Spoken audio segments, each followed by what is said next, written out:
Baby and baby 2025ல் தமிழில் தேட்டரில் வெளிவந்த ஒரு காமெடி ட்ராமா மூவி. பிரதாப் இந்த படத்தை வந்து டேரக்ட் பண்ணியிருக்காங்க. ஜெய், சத்யராஜ், யோகி பாபு, பிரகனா மற்றும் பலர் இந்த படத்தை நடிச்சிருக்காங்க. இப்போ இந்த படத்துடைய கதையை பார்த்துடலாம். படத்துடைய ஹீரோ ஜெய் அண்ட் ஹீரோயினி இவங்க 2 பேரும் மேரேஜ் ஆகி ஃபாரினில் இருப்பாங்க. அவங்களுடைய ஃப்ரெண்டு யோகி பாபு ஃபாரினில் இருப்பாங்க.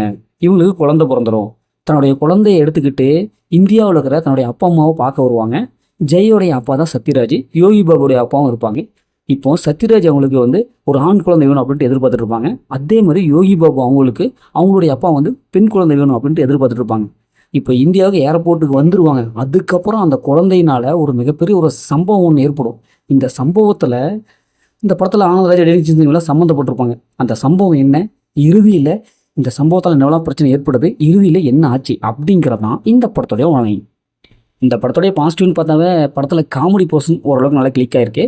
படத்தில் அந்த செட்டிங்ஸ், அதாவது அந்த கேஸ்ட் அண்ட் க்ரோ செம்மையாக ஒர்க் அவுட் ஆயிருக்கு. இப்போ ஜெய் அவங்க அப்பா சத்யராஜ், அதேமாதிரி யோகி பாபு, இப்படி அந்த கேரக்டர் வைஸ் செலக்டிங் நல்லா இருக்குது. இந்த படத்தை ஃபஸ்ட் ஹாஃப்லேருந்து கடைசி வரைக்கும் காமெடியாக கொண்டு போயிருக்காங்க. படத்துடைய பிஜிஎம் மியூசிக் ஒரு ஃபீல் குட்டாக இருக்குது. இமான் அவங்களுடைய பிஜிஎம் நல்லாவே இருக்குது. படத்துடைய சினிமோட்டோகிராஃபிக் படத்துக்கு என்ன தேவையோ அதை கொடுத்துருக்காங்க. மற்றபடி இந்த படத்தில் பெரிய ப்ளஸில் எதுவுமே இல்லை. இந்த படத்துடைய மைனஸ்ன்னு பார்த்தாவே ஸ்டோரி தான். ஏன்னா இதே மாதிரி ஸ்டோரி பார்த்து பழக்கப்பட்ட அதே ஸ்டோரியாக தான் இருக்குது. இந்த படத்தில் லாஜிக்ங்கிறது சுத்தமாகவே இல்லை.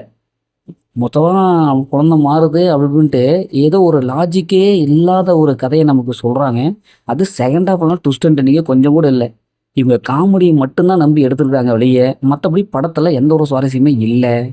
ஸ்க்ரீன் பிளே பொறுத்தளவுக்கு ஃபர்ஸ்ட் ஹாஃப் ஓரளவுக்கு நல்லா இருக்குது. செகண்ட் ஹாஃப் எப்பவும் வழக்கமான படமாக வந்துடுது. நிறையா சீன்ஸ் எல்லாம் ப்ரிடிக்டபுளாகவே இருக்குது.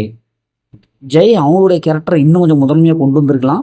மற்றபடி இந்த படத்தில் பெரிய மைனஸில் எதுவுமே இல்லை. இந்த படத்தை ஃபேமிலியில் பார்ப்பாங்கன்னா கண்டிப்பாக ஃபேமிலியில் பார்க்கலாம். படத்தில் அந்த மாதிரி எதுவுமே இல்லை. முதல்ல இந்த படம் எப்படி இருக்குன்னா ஒரு ஃபன்னுக்காக மட்டும் பார்க்கலாம். மற்றபடி இந்த படத்தில் பெருசெல்லாம் ஒன்றும் இல்லை. ஒன் டைம் வாட்சபிள் தான் நான் உங்களுக்கு சொல்கிறேன். இதே மாதிரி அடுத்த ஒரு புதிய மூவி ரிவ்யூ சந்திப்போம்.